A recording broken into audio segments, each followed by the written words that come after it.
ನಮಸ್ಕಾರ ಸ್ನೇಹಿತರೆ. ಎಲ್ರೂ ಜಿಮ್ಗೆ ಹೋಗಿ ಬಾಡಿ ಮಾಡ್ಕೊ ಮಸ್ತಾಗಿ ಕಾಣುತ್ತೆ ಅಂತಾರೆ. ಆಗ ನಮ್ಮ ಸಿಗ್ಮಾ ಹುಡುಗ ಒಂದು ಕಡೆ ನಿಂತ್ಕೊಂಡು ನಗ್ತಾನೆ. ಯಾಕಂದ್ರೆ ಒಳ್ಳೆ ಬಾಡಿ ಬೆಳೆಸೋದಕ್ಕೆ ಮಷಿನ್ಗಳು ಬೇಕಾಗಿಲ್ಲ, ಶಿಸ್ತು ಬೇಕು.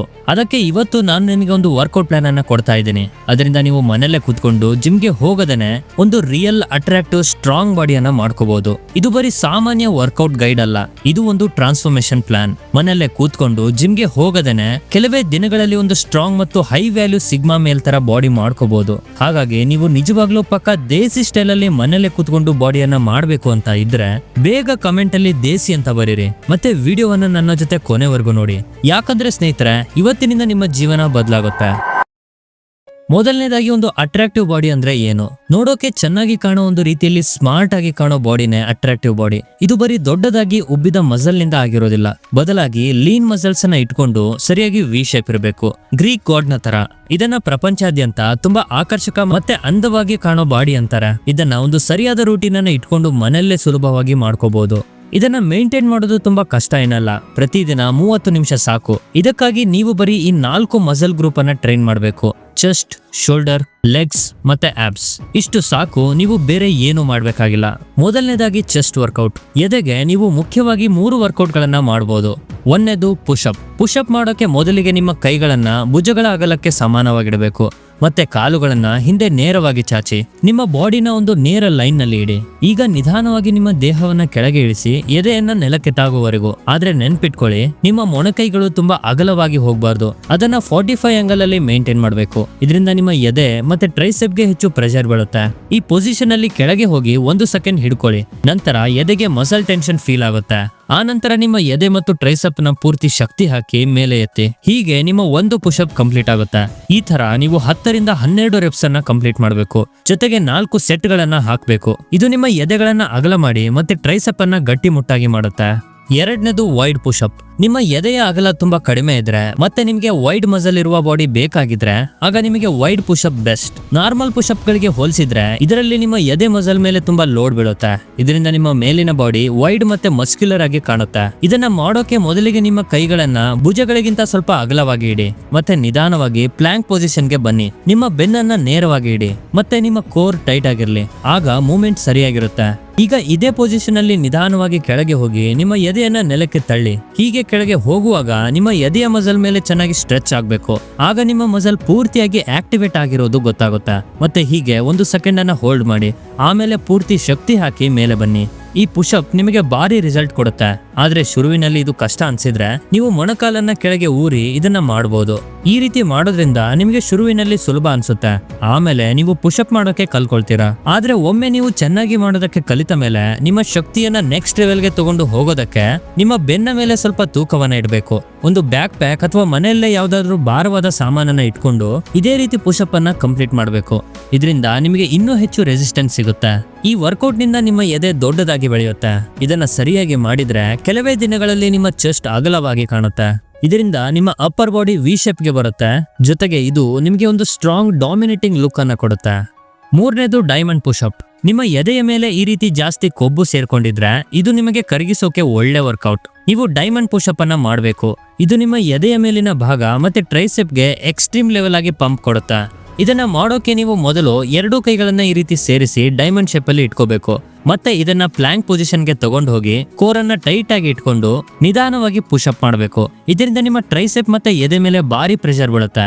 ಇದರ ಜೊತೆಗೆ ಎದೆ ಮೇಲೆ ಸೇರ್ಕೊಂಡಿರೋ ಕೊಬ್ಬನ್ನ ಕೂಡ ಇದು ಕರಗಿಸುತ್ತೆ. ಮತ್ತೆ ನಿಮಗೆ ಒಂದು ನ್ಯಾಚುರಲ್ ಮತ್ತೆ ಅಟ್ರಾಕ್ಟಿವ್ ಬಾಡಿ ಶೇಪ್ ಕೊಡುತ್ತೆ. ನಿಮಗೆ ಒಂದು ಸ್ಟ್ರಾಂಗ್ ಚೆಸ್ಟ್ ಮತ್ತೆ ಟ್ರೈಸೆಪ್ ಗಳು ಬೇಕಾಗಿದ್ರೆ ಈ ಎಕ್ಸರ್ಸೈಸ್ ಇಂದಾನೇ ನೀವು ಶುರು ಮಾಡಬೇಕು. ಇದರ ರಿಸಲ್ಟ್ ಅನ್ನ ನೋಡಿ ನೀವೇ ಅಚ್ಚರಿ ಪಡ್ತೀರಾ. ಸ್ನೇಹಿತರೆ, ಇಲ್ಲಿ ಒಂದು ಇಂಪಾರ್ಟೆಂಟ್ ವಿಷಯ, ಬರೀ ವರ್ಕೌಟ್ ಮಾಡೋದ್ರಿಂದ ಮಸಲ್ ಬೆಳೆಯೋದಿಲ್ಲ. ಇಲ್ಲಿ ಮುಖ್ಯವಾಗಿ ನಿಮಗೆ ಡಯಟ್ ಅನ್ನ ಮೇಂಟೈನ್ ಮಾಡಬೇಕು. ಸರಿಯಾದ ಡಯಟ್ ಇದ್ರೆ ಮಾತ್ರ ನಿಮಗೆ ರಿಸಲ್ಟ್ ಕಾಣುತ್ತೆ. ಯಾಕಂದ್ರೆ ವರ್ಕೌಟ್ ಮಾಡೋದ್ರಿಂದ ನಿಮ್ಮ ಮಸಲ್ ಮುರಿತವೆ. ಈ ಮಸಲ್ ಮುರಿದು ಮತ್ತೆ ಬೆಳೆಯೋದಕ್ಕೆ ಅದಕ್ಕೆ ಡಯಟ್ ಬೇಕು. ಹಾಗಾಗಿ ನೀವು ಮನೆಯಲ್ಲೇ ಕೂತ್ಕೊಂಡು ಹೇಗೆ ಮನೆಯ ಆಹಾರವನ್ನೇ ಬಳಸಿ ಡಯಟ್ ಅನ್ನ ಮೇಂಟೈನ್ ಮಾಡಬೇಕು ಅಂತ ಗೊತ್ತಾಗಬೇಕಂದ್ರೆ ನಾನು ಡಯಟ್ ಬಗ್ಗೆನೂ ಒಂದು ವಿಡಿಯೋ ಮಾಡಿದ್ದೀನಿ. ಈ ವಿಡಿಯೋ ನೋಡಾದ್ಮೇಲೆ ಆ ವಿಡಿಯೋನ ಚೆಕ್ ಮಾಡಿ. ಈಗ ಮುಂದಿನ ವರ್ಕೌಟ್ ಶೋಲ್ಡರ್ ವರ್ಕೌಟ್. ಚೆಸ್ಟ್ ಆದ್ಮೇಲೆ ಶೋಲ್ಡರ್ ನ ಸರದಿ. ನಿಮ್ಮ ಭುಜಗಳು ತುಂಬಾ ಸಣ್ಣದಾಗಿದ್ರೆ ಮತ್ತೆ ಚಿಕ್ಕದಾಗಿದ್ರೆ ನಿಮ್ಮ ಭುಜಗಳನ್ನ ವೈಡ್ ಮತ್ತೆ ಪವರ್ಫುಲ್ ಆಗಿ ಕಾಣಬೇಕಂದ್ರೆ ಈ ಒಂದು ಎಕ್ಸರ್ಸೈಸ್ ಅನ್ನ ಮಾಡಬೇಕು. ಇದು ನಿಮ್ಮ ಭುಜದ ಹೊರಗಿನ ಭಾಗವನ್ನ ಅದನ್ನ ಡೆಲ್ಟಾಯ್ಡ್ ಮಸಲ್ ಅಂತ ಕರೀತಾರೆ. ಅದನ್ನ ಬ್ರಾಡ್ ಮತ್ತೆ ಸ್ಟ್ರಾಂಗ್ ಡಾಮಿನೇಟಿಂಗ್ ಮಾಡೋದಕ್ಕೆ ಸಹಾಯ ಮಾಡುತ್ತೆ. ನೀವು ಈಗ ಸ್ಕ್ರೀನ್ ಮೇಲೆ ನೋಡಬಹುದು ಇದು ಹೇಗೆ ಒಬ್ಬ ಸಾಮಾನ್ಯ ಹುಡುಗನನ್ನು ಕೂಡ ಒಂದು ಸ್ಟ್ರಾಂಗ್ ಸಿಗ್ಮಾ ಮೇಲ್ ತರ ಲುಕ್ ಕೊಡುತ್ತೆ. ಈ ಮಸಲ್ ಅಷ್ಟು ಪವರ್ಫುಲ್ ಆಗಿರುತ್ತೆ. ಇದನ್ನ ಮಾಡೋದಕ್ಕೆ ನೀವು ಮೊದಲಿಗೆ ನಿಮ್ಮ ಬಾಡಿನ ಈ ರೀತಿ ವಿ ಶೇಪ್ಗೆ ತರಬೇಕು. ಮತ್ತೆ ನಿಮ್ಮ ಮೊಣಕೈಯನ್ನ ಸ್ವಲ್ಪ ಕೆಳಗೆ ಬಾಗಿಸಿ ತಲೆಯನ್ನ ನಿಧಾನವಾಗಿ ನೆಲದ ಕಡೆಗೆ ತಗೊಂಡು ಹೋಗ್ಬೇಕು. ನೀವು ಒಂದು ಪುಷ್ ಅಪ್ ಮಾಡೋ ತರಹ. ಆದ್ರೆ ಈ ಟೈಮಲ್ಲಿ ಕೋರ್ ಟೈಟ್ ಆಗಿರ್ಲಿ ಮತ್ತೆ ಮೂವ್ಮೆಂಟ್ ಕಂಟ್ರೋಲ್ ಅಲ್ಲಿ ಇರ್ಲಿ. ಆಗ ನಿಮ್ಮ ಮಸಲ್ ಹೆಚ್ಚು ಆಕ್ಟಿವೇಟ್ ಆಗುತ್ತೆ. ಆದ್ರೆ ಇದು ನಿಮಗೆ ತುಂಬಾ ಕಷ್ಟ ಅನ್ಸಿದ್ರೆ ನೀವು ಲ್ಯಾಟರಲ್ ರೈಸಸ್ ಅನ್ನ ಕೂಡ ಮಾಡಬಹುದು. ಅದಕ್ಕಾಗಿ ನೀವು ನಿಮ್ಮ ಹಳೆಯ ಬ್ಯಾಗ್ ಅಲ್ಲಿ ಕೆಲವು ಪುಸ್ತಕಗಳು ಅಥವಾ ಭಾರವಾದ ಸಾಮಾನನ್ನ ಹಾಕೊಂಡು ಮತ್ತೆ ಈ ರೀತಿ ನಿಧಾನವಾಗಿ ಸೈಡ್ ಲ್ಯಾಟರಲ್ ರೈಸಸ್ ಅನ್ನ ಮಾಡಬೇಕು. ಇದರ 12 ರೆಪ್ಸ್ ಅನ್ನ 4 ಸೆಟ್ ಗಳನ್ನ ಮಾಡಬೇಕು. ಮತ್ತೆ ನಂಬಿ ಸ್ನೇಹಿತರೆ, ಮುಂದಿನ 7 ದಿನಗಳಲ್ಲಿ ಇದರ ರಿಸಲ್ಟ್ ಅನ್ನ ನೋಡಿ ನೀವೇ ಅಚ್ಚರಿ ಪಡ್ತೀರಾ. ಯಾಕಂದ್ರೆ ಇದರಿಂದ ನಿಮ್ಮ ಮೇಲಿನ ಬಾಡಿ ಶೇಪ್ ನಿಧಾನವಾಗಿ ಬದಲಾಗಲು ಶುರುವಾಗುತ್ತೆ. ಎರಡನೇದು ಶೋಲ್ಡರ್ ಟ್ಯಾಪ್ಸ್. ನಿಮ್ಮ ಭುಜಗಳನ್ನ ಥಾರ್ ರೀತಿ ವೈಡ್ ಮತ್ತೆ ಸ್ಟ್ರಾಂಗ್ ಡಾಮಿನೇಟಿಂಗ್ ಲುಕ್ ಕೊಡಬೇಕಂದ್ರೆ ಈ ಎಕ್ಸರ್ಸೈಸ್ ನಿಮಗೆ ಬೆಸ್ಟ್. ಇದು ನಿಮ್ಮ ಭುಜಗಳನ್ನ ಸ್ಟ್ರಾಂಗ್ ಮತ್ತೆ ವೈಡ್ ಮಾಡೋದಲ್ಲದೆ ನಿಮ್ಮ ಕೋರ್ ಅನ್ನ ಕೂಡ ಇಂಪ್ರೂವ್ ಮಾಡುತ್ತೆ. ಮತ್ತೆ ಇದರಿಂದ ನಿಮ್ಮ ನ್ಯಾಚುರಲ್ ಆಬ್ಸ್ ಕೂಡ ಬಿಲ್ಡ್ ಆಗಲು ಶುರುವಾಗುತ್ತೆ. ಇದನ್ನ ಮಾಡೋಕೆ ನೀವು 2 ಕೈಗಳನ್ನ ನೆಲದ ಮೇಲೆ ಈ ರೀತಿ ನೇರವಾಗಿ ಇಡಬೇಕು. ಮತ್ತೆ ಈ ರೀತಿ ಪ್ಲಾಂಕ್ ಪೊಸಿಷನ್ಗೆ ಬರಬೇಕು. ಮತ್ತೆ ನಿಮ್ಮ ಒಂದು ಕೈಯನ್ನ ಮೇಲೆ ಎತ್ತಿ ಇನ್ನೊಂದು ಸೈಡ್ ನ ಭುಜವನ್ನ ಟಚ್ ಮಾಡಬೇಕು. ಹೀಗೆ ಇನ್ನೊಂದು ಕೈಯನ್ನ ಎತ್ತಿ ಇನ್ನೊಂದು ಸೈಡ್ ನ ಭುಜವನ್ನ ಟಚ್ ಮಾಡಬೇಕು. ಇದರ 12 ರೆಪ್ಸ್ ಅನ್ನ 4 ಸೆಟ್ ಗಳನ್ನ ಕಂಪ್ಲೀಟ್ ಮಾಡಬೇಕು. ಆದ್ರೆ ಸ್ನೇಹಿತರೆ, ಇದನ್ನ ಸುಲಭ ಅನ್ಕೋಬೇಡಿ.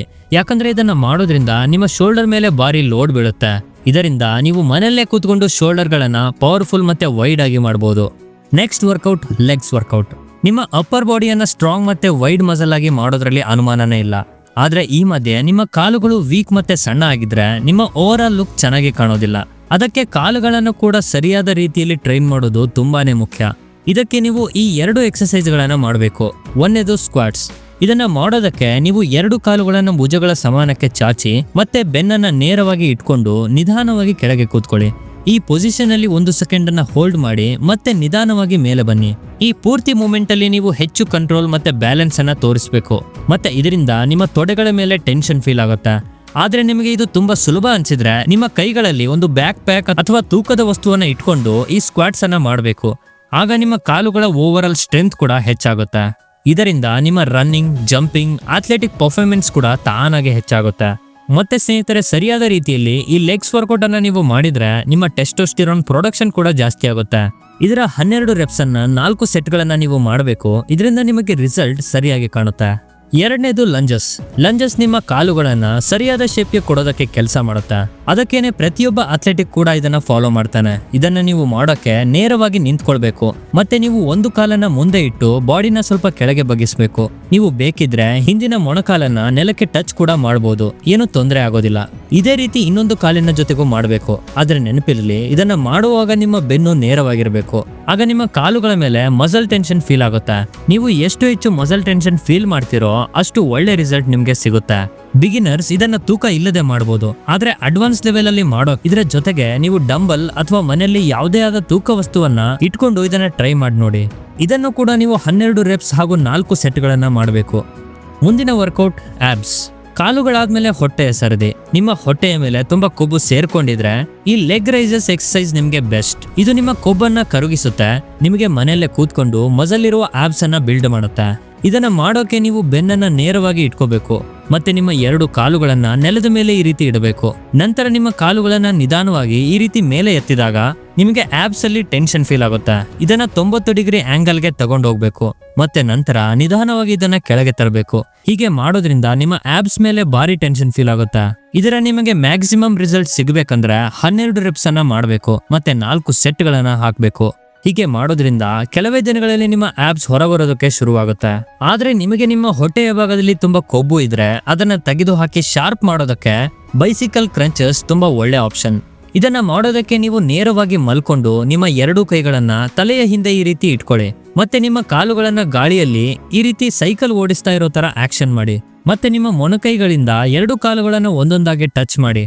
ಇದರ 12 ರೆಪ್ಸ್ ಅನ್ನ 4 ಸೆಟ್ ಗಳನ್ನ ನೀವು ಮಾಡಿದ್ರೆ ನಿಮ್ಮ ಹೊಟ್ಟೆ ಕರಗಿ ಆಬ್ಸ್ ಬರೋದಕ್ಕೆ ಶುರು ಆಗುತ್ತೆ. ಸ್ನೇಹಿತರೆ, ಇದರ ಜೊತೆಗೆ ನೀವು ಮುಂದಿನ 30 ದಿನಗಳವರೆಗೆ ಬ್ರಹ್ಮಚಾರವನ್ನ ಪಾಲಿಸಿದ್ರೆ ಇದು ನಿಮಗೆ ಮುಂದಿನ 7 ದಿನಗಳಲ್ಲಿ ನಿಮ್ಮ ಟೆಸ್ಟೋಸ್ಟಿರಾನ್ ಪ್ರೊಡಕ್ಷನ್ ಅನ್ನ 145% ವರೆಗೂ ಜಾಸ್ತಿ ಮಾಡುತ್ತೆ. ಇದರಿಂದ ನೀವು ಮನೆಯಲ್ಲೇ ಕೂತ್ಕೊಂಡು ಒಂದು ಪವರ್ಫುಲ್, ಸ್ಟ್ರಾಂಗ್, ಡಾಮಿನೇಟಿಂಗ್ ಮೇಲ್ ತರ ಬಾಡಿ ಬಿಲ್ಡ್ ಮಾಡೋದಕ್ಕೆ ಹೆಲ್ಪ್ ಆಗುತ್ತೆ. ಮತ್ತೆ ನಿಮ್ಮ ಈ ಜರ್ನಿಯಲ್ಲಿ ನಾನು ಯಾವಾಗ್ಲೂ ನಿಮ್ಮ ಜೊತೆ ಇರ್ತೀನಿ. ಹಾಗಾಗಿ ನಮ್ಮ ಚಾನಲ್ ಕೂಲ್ ಬ್ರೋ ಅನ್ನ ಈಗಲೇ ಸಬ್ಸ್ಕ್ರೈಬ್ ಮಾಡಿ. ಮತ್ತೆ ನಿಮಗೆ ಯಾವ ರೀತಿ ವಿಡಿಯೋಸ್ ಬೇಕು ಅಂತ ಕೆಳಗೆ ಕಮೆಂಟ್ ಮಾಡಿ. ನಾನು ಮೊದಲೇ ಹೇಳಿದ ಹಾಗೆ ನೀವು ಕೇವಲ ಎಕ್ಸರ್ಸೈಸ್ ಮಾಡಿದ್ರೆ ಸಾಕಾಗಲ್ಲ, ಒಳ್ಳೆ ಡಯಟ್ ಅನ್ನು ಕೂಡ ಮೇಂಟೈನ್ ಮಾಡಬೇಕು. ಅದನ್ನ ಹೇಗೆ ಮನೆಯ ಪದಾರ್ಥಗಳನ್ನೇ ತಿಂದು ಮಾಡಬೇಕು ಅಂತ ನಾನು ಒಂದು ಫುಲ್ ಡೀಟೇಲ್ ವಿಡಿಯೋ ಮಾಡಿದ್ದೀನಿ.